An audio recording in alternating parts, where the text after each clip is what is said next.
शालेय शिक्षण. दीदी, सगळीकडे आंबेडकरांच्या नावाआधी महामानव असं का लिहितात? खूप चांगला प्रश्न विचारलास छोटू. आंबेडकरांना महामानव हे नाव या जनतेनेच दिले.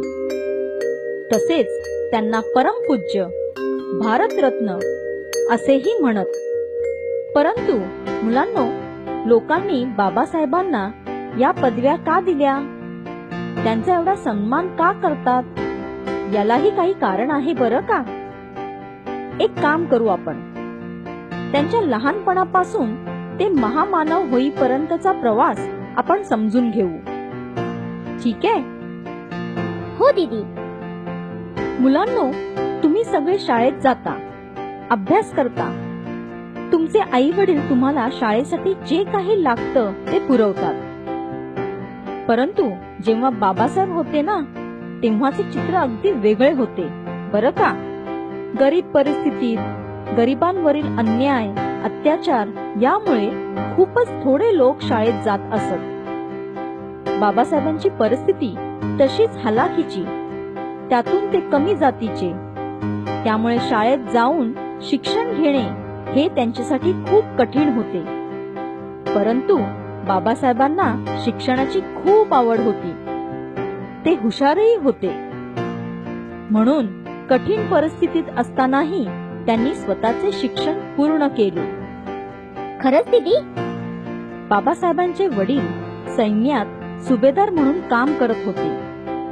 ते अतिशय सज्जन आणि मोठ्या विचारांचे होते. सैन्यातील नोकरी पूर्ण झाल्यावर ते कुटुंबासह साताऱ्याला आले आणि तेथे एका संस्थेत भांडार रक्षकाची नोकरी करू लागले. तो काळ होता 1896चा आणि तेव्हा सातारा येथील कॅम्प स्कूल मध्ये बाबासाहेबांचे प्राथमिक शिक्षण सुरू झाले. सन 1900 मध्ये इयत्ता 4थी नंतर पुढच्या शिक्षणासाठी ते सातारा हायस्कूल मध्ये गेले.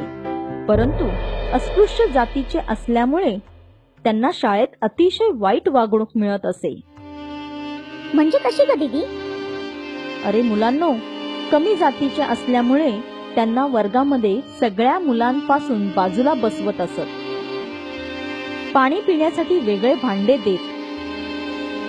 शिक्षक देखील अनेकदा त्यांचा अपमान करत.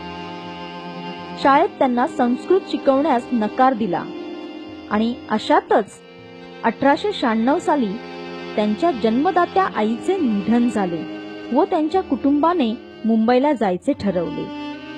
मुंबईला? हो. 1904 साली ते सातारा सोडून मुंबईला आले. मुंबईला लोअर परेल येथे डबकचाळ येथे राहू लागले. तेथे त्यांचे शाळेचे नाव होते एल्फिस्टन हायस्कूल. पण मुलांनो, येथे देखील त्यांच्या नशिबी पुन्हा तीच वागणूक आली. येथेही त्यांना इतर मुलांपासून दूर बसवले जाई. मास्तर देखील त्यांना तिरस्काराने, अपमानाने वागवत. परंतु त्यांनी शिक्षण मात्र सोडले नाही. हे सर्व सहन करत 1907 साली ते मॅट्रिकची परीक्षा पास झाले. आता 1908 मध्ये त्यांचे कॉलेजचे शिक्षण सुरू झाले बरं का. पण बाबासाहेबांची आर्थिक परिस्थिती अजूनही फारशी चांगली नव्हती. कॉलेजचे शिक्षण म्हणजे कॉलेजची फी आली. मोठी मोठी आणि महाग पुस्तके घ्यावी लागत.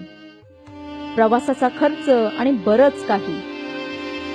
या सगळ्यांसाठी पैशांची जुळवणी करणे तसे कठीणच होते. त्यामुळे बाबासाहेबांचे कॉलेजचे शिक्षण थांबवते की काय असे वाटू लागले. पण मुलांनो, अशा परिस्थितीत असताना एक व्यक्ती त्यांच्या मदतीसाठी धावून आली.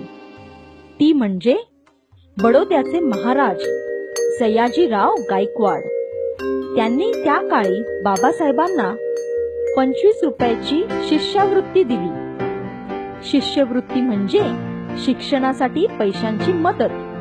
आणि अशा प्रकारे बाबासाहेबांचे पुढील शिक्षण एल्फिस्टन कॉलेजमध्ये सुरू झाले. तेथून त्यांनी 1912 मध्ये BA ची परीक्षा पास केली. अशा प्रकारे त्यांचे कॉलेजमधील म्हणजेच महाविद्यालयीन शिक्षण पूर्ण झाले.